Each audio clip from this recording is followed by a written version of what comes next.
Welcome to my YouTube channel. आज हम पढ़ रहे हैं मसनवी के बारे में। इससे पहले वीडियो में हम आपको मसनवी की तारीफ बता चुके हैं, नमूना भी बता चुके हैं। आज हम पढ़ेंगे उसकी शायराना खुसूसियात। सबसे पहले हम आपको बता देते हैं कि मसनवी है क्या।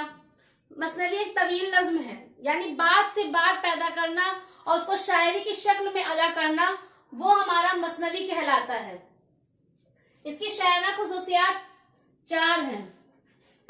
सबसे पहले वाक्या निगारी, फिर दूसरा है किरदार निगारी, फिर है ज़बान व बयान और काफिया व रदीफ।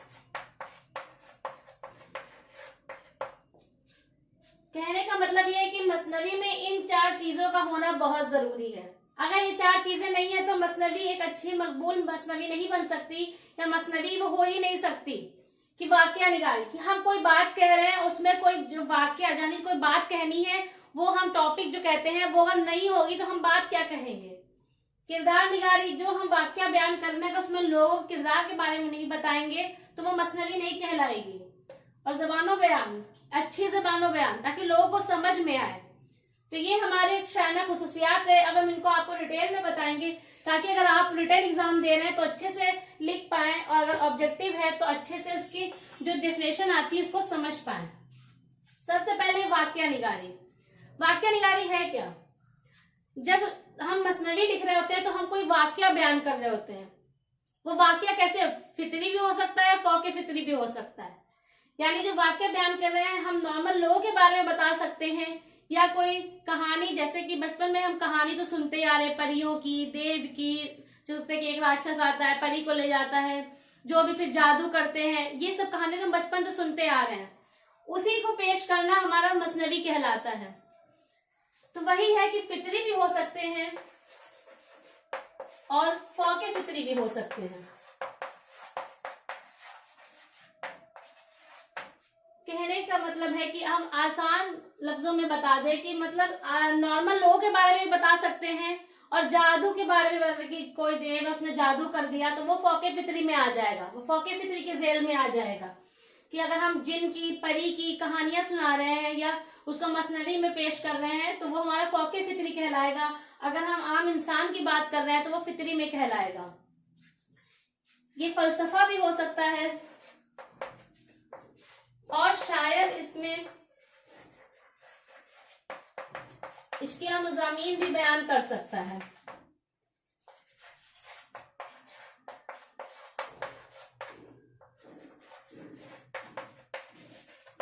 ये शायर के ऊपर है कि वो किस तरह की मसनवी लिख रहा है। अगर सूफिया कोई लिख रहा है, कोई सूफी लिख रहा है तो वो सूफियाना अंदाज में लिखेंगे। अगर शायर इश्किया मज़ामीन बयान कर रहे हैं तो उसी के बारे में लिखेंगे, यानी वैसे ही वाकयात पेश करेंगे। जैसे मीर हसन की बहुत मकबूल है मसनवी सहरुल बयान, वो इश्किया बयान पर है। आप देख सकते हैं, अगर आपने पढ़ा है तो आप अच्छे से समझ जाएंगे। उसके जो शेर पढ़ेंगे तो अच्छे समझ जाएंगे कि उसमें इस मजमून पे वो मसनवी लिखी गई है। तो शायर जब मसनवी लिखता है तो उसके लिए जरूरी चीज है कि सबसे पहले वो अपने दिमाग में कोई वाक्य बयान करे। अगर कलम उठा के वो लिखना शुरू कर रहा है, अगर उसके दिमाग में कोई बात नहीं है, कोई वाक्य नहीं है, तो वो क्या लिखेगा? अच्छी मसनवी नहीं लिख सकेगा। तो सबसे ज्यादा जरूरी जो जुज है वो है वाक्या। कि कलम उठाने से पहले, जब शायर कोई मसनवी लिख रहा है तो कलम उठाने से पहले अपने दिमाग में पूरा वाक्य बना ले कि हमें क्या लिखना है, कैसे कैसे मजमून अदा करने हैं, किन किरदारों के जुबान से कैसे मुकालमे लिखवाने हैं। मुकालमे मतलब डायलॉग, कि क्या बोले जिससे बात निकलती जाए, और वो जो शेरी जो इसनाफ है, जो मसनवी है, ये और तवील और भी लंबी होती चली जाए, तो वो हमारा वाक्या निगारी कहलाएगा। यानी शायर कलम उठाने से पहले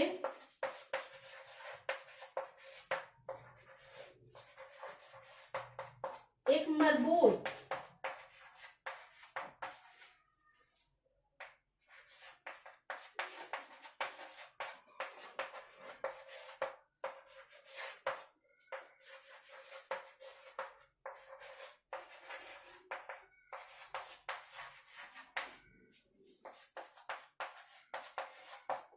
यानी शायर कलम उठाने से पहले एक मजबूत प्लॉट को दिमाग में सोच ले और फिर वाक्य अदा करे। यानी जो बात हमें कहनी है उसको दिमाग में पहले से सोच ले कि हमें ये बात बतानी है, ये किरदार की जुबान से ऐसे मुकालमे अदा करवाने हैं, तो वो हमारा वाक्य निगारी के जेल में आएगा। तो हमारा वाक्य निगारी में यही है कि शायर सबसे पहले अपने दिमाग में तखय्युल करता है, यानी ये सोचता है कि हमें क्या अदा करना है, कौन सी बातें बतानी है, तो वो हमारा वाक्य निगारी कहलाएगा। अब जो दूसरा हमारा बहुत ही लाजमी जुज़ू है वो है किरदार निगारी। अगर हम कोई वाक्य पेश कर रहे हैं तो उसके लिए किरदार का होना बहुत जरूरी है। अगर किरदार नहीं होंगे तो उन बातों को कौन अदा करेगा, कौन ऐसे डायलॉग बोलेगा, कौन कहेगा, इसलिए इसका लाजमी जुज़ है।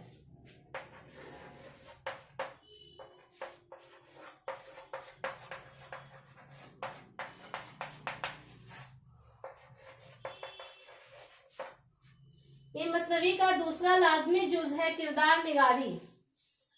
मसनवी में जो किरदार पेश किए जाते हैं उनकी पेचीदगियों के बारे में बताया जाता है कि किरदार कैसे कैसे मुश्किलात में फंसे हैं, कैसे कैसे मुकालमे बोल रहे हैं, क्या तकलीफें आ रही हैं, क्या बात अदा कर रहे हैं, ये सब किरदार निगारी के जेल में आता है। यानी इसमें किरदारों की पेचीदगियों के बारे में बताया जाता है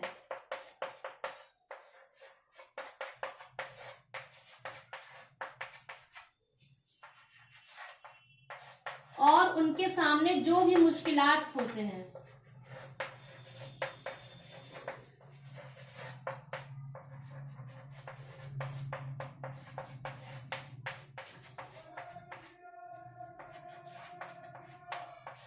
उनके बारे में बताया जाता है।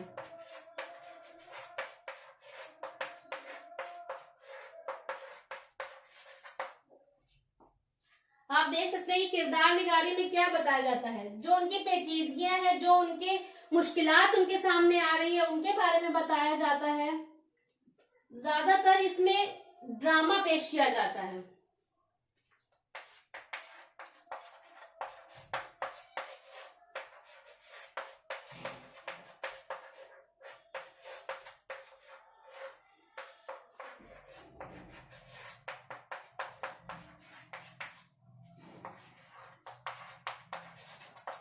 यानी जो किरदार अदा किए जा रहे हैं, जो किरदार जो मुकालमे बोल रहे हैं, ज्यादातर वो ड्रामाई अंसर, यानी ड्रामाई अनासर का मतलब ड्रामा के तौर पे कि एक बात को इस अंदाज में कहना कि वो ड्रामा के जैसे लगे, तो वो पेश किया जाता है किरदार निगारी में।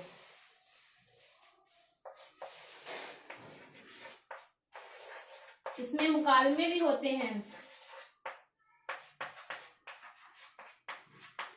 यानी जो किरदार हैं वो मसनवी में सिर्फ अपनी बातों को नहीं कहते हैं, मुकालमे डायलॉग के तौर पे भी पेश करते हैं, तो वो हमारा किरदार निगारी कहलाता है।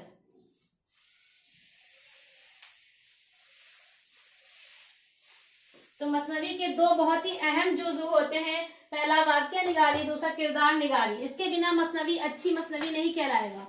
तीसरा है जुबान और बयान,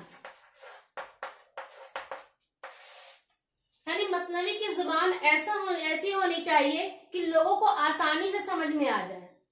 कभी कदार कुछ शायर ऐसी जुबान भी अदा कर देते हैं कि लोगों की समझ में नहीं आती है और उस बातों में उलझ के रह जाते हैं।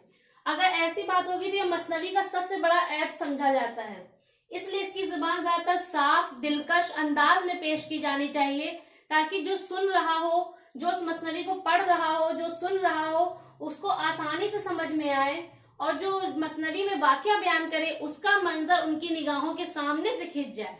ये मसनवी का बहुत ही अच्छे ज़बान बयान कहलाएगी, और वो मसनवी बहुत ही फेमस हो जाएगी जिसकी ज़बान बयान आम लोगों की पहचान में पहुंच सके। यानी इसकी जुबान साफ और दिलकश अंदाज में हो।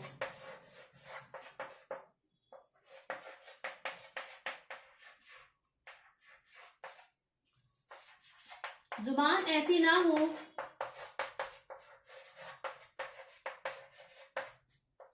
कि सुनने वाला उसमें उलझ के रह जाए।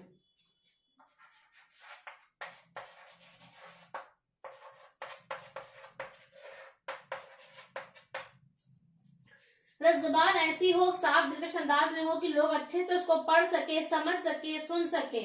अगर उसमें ऐसी जुबान हम अदा कर देंगे कि जो लोगों के समझ में नहीं आ रही है वो उसमें उलझ के रह जाएंगे, तो वो मसनवी को अच्छे से नहीं समझ पाएंगे, उस वाक्य को अच्छे से नहीं समझ पाएंगे, जो मसनवी का ऐब होगी, यानी वो मसनवी अच्छी नहीं कहलाएगी।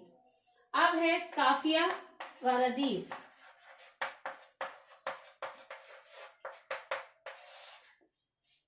अगर आपने मेरे पहले गजल की वीडियो को देखा होगा तो हमने आपको काफिया और रदीफ अच्छे से शेर में समझाया होगा कि काफिया क्या है, रदीफ क्या है, ये कैसे अदा होते हैं, कहाँ पे लिखे होते हैं, कि शेर के आखिर में होते हैं, वो रदीफ कहलाएंगे जो एक जैसे होते हैं।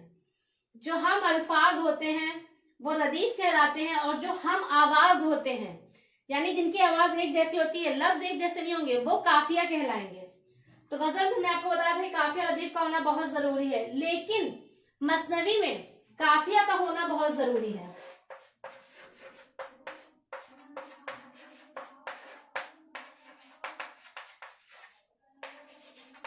रदीफ का हम एहतराम कर सकते हैं, यानी रदीफ हम लिख सकते हैं, एक जैसे लिख सकते हैं, लेकिन सबसे ज्यादा जरूरी जो चीज है वो है काफिया।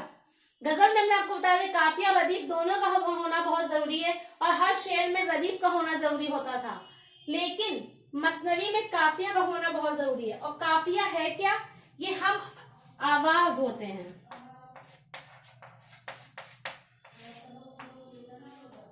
जैसे आम, शाम, ऐसे है, जाना, खाना, लिखना, सीखना, ये सब हमारे काफिया कहलाएंगे। लेकिन रदीफ क्या होती है? जैसे की, सी है, नहीं, ये सब हमारे जो पीछे एक जैसे जो अल्फाज लिखे जाते हैं वो रदीफ कहलाते हैं, यानी हम अल्फाज रदीफ होते हैं और जो हम आवाज होते हैं वो काफिया होते हैं। तो मसनवी में काफिया का होना बहुत जरूरी है, लेकिन अगर हम रदीफ का एहतराम कर सकते हैं, लिख सकते हैं, लेकिन अगर नहीं भी लिखा तो भी जरूरी नहीं है, लेकिन मसनवी में काफिया बहुत जरूरी चीज है। तो ये हमारी शायराना खुसूसियात आपको हमने अच्छे से समझाई। अगर आपको मेरा वीडियो पसंद आया है तो प्लीज लाइक और शेयर जरूर कीजिएगा और सब्सक्राइब जरूर कीजिएगा। और ये जरूर याद रखिएगा कि मसनवी की शायराना खुसूसियात में दो चीजें बहुत जरूरी है, वाक्य निगारी और किरदार निगारी। अगर ये नहीं होगा तो मसनवी अच्छे से नहीं हो पाएगी। शुक्रिया।